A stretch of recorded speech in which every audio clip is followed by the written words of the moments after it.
আসসালামু আলাইকুম ভিউয়ার্স, আমি দীপা। আমার চ্যানেলে আপনাদের স্বাগতম। ভিউয়ার্স, আমি আজকে আপনাদেরকে অলিম্পিক চকলেটের ম্যাঙ্গো চকলেটের একটা আইসক্রিম বানিয়ে দেখাবো।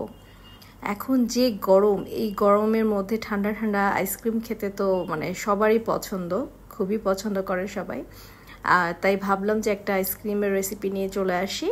যেহেতু কাঁচা আমটা দিয়েও এই আইসক্রিমটা বানানো যায়, তো কাঁচা আম না ইউজ করে, এত ঝামেলা না করে আমি জাস্ট চকলেট দিয়ে কিভাবে, যদি আপনার হাতের কাছে কাঁচা আম না থাকে তাহলে চকলেটটা দিয়ে, ম্যাঙ্গো চকলেট দিয়েই আপনারা এরকম একটা মজার আইসক্রিম বানিয়ে নিতে পারেন। তো চলুন সময় নষ্ট না করে রেসিপিটা দেখানো শুরু করে দিই। আর রেসিপিটা যদি আমার ভালো লেগে থাকে তাহলে প্লিজ ভিডিওটাকে লাইক করে দিবেন, আর চ্যানেলে নতুন হলে আমার চ্যানেলটিকে সাবস্ক্রাইব করে পাশে থাকা বেল আইকনটা প্রেস করে দিবেন, তাহলে আমার ভিডিও নোটিফিকেশন সবচেয়ে আগে আপনার কাছে পৌঁছে যাবে। তো চলুন রেসিপিটা দেখানো শুরু করে দিই। এখানে আমি অলিম্পিকের গ্রিন ম্যাঙ্গো ক্যান্ডিটা ইউজ করেছি। এটা আমি এক প্যাকেট, পুরোটাই লাগবে না, এখানে অর্ধেকের একটু বেশি লাগবে চকলেটগুলো। তো চকলেটগুলো এখন আমি সবগুলো একটা একটা করে এখন খুলে নেব, দিয়ে এই বাটির মধ্যে নিয়ে নেব।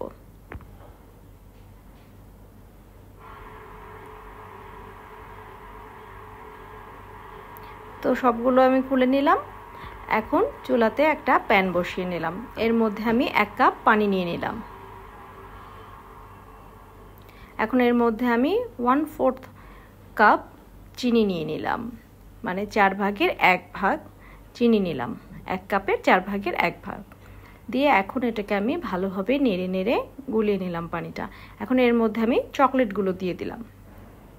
চকলেটগুলো দেওয়ার পরে এটাকেও খুব ভালোভাবে নেড়ে নেড়ে নিতে হবে। চকলেটটা না গলা পর্যন্ত অনবরত নাড়তে থাকতে হবে।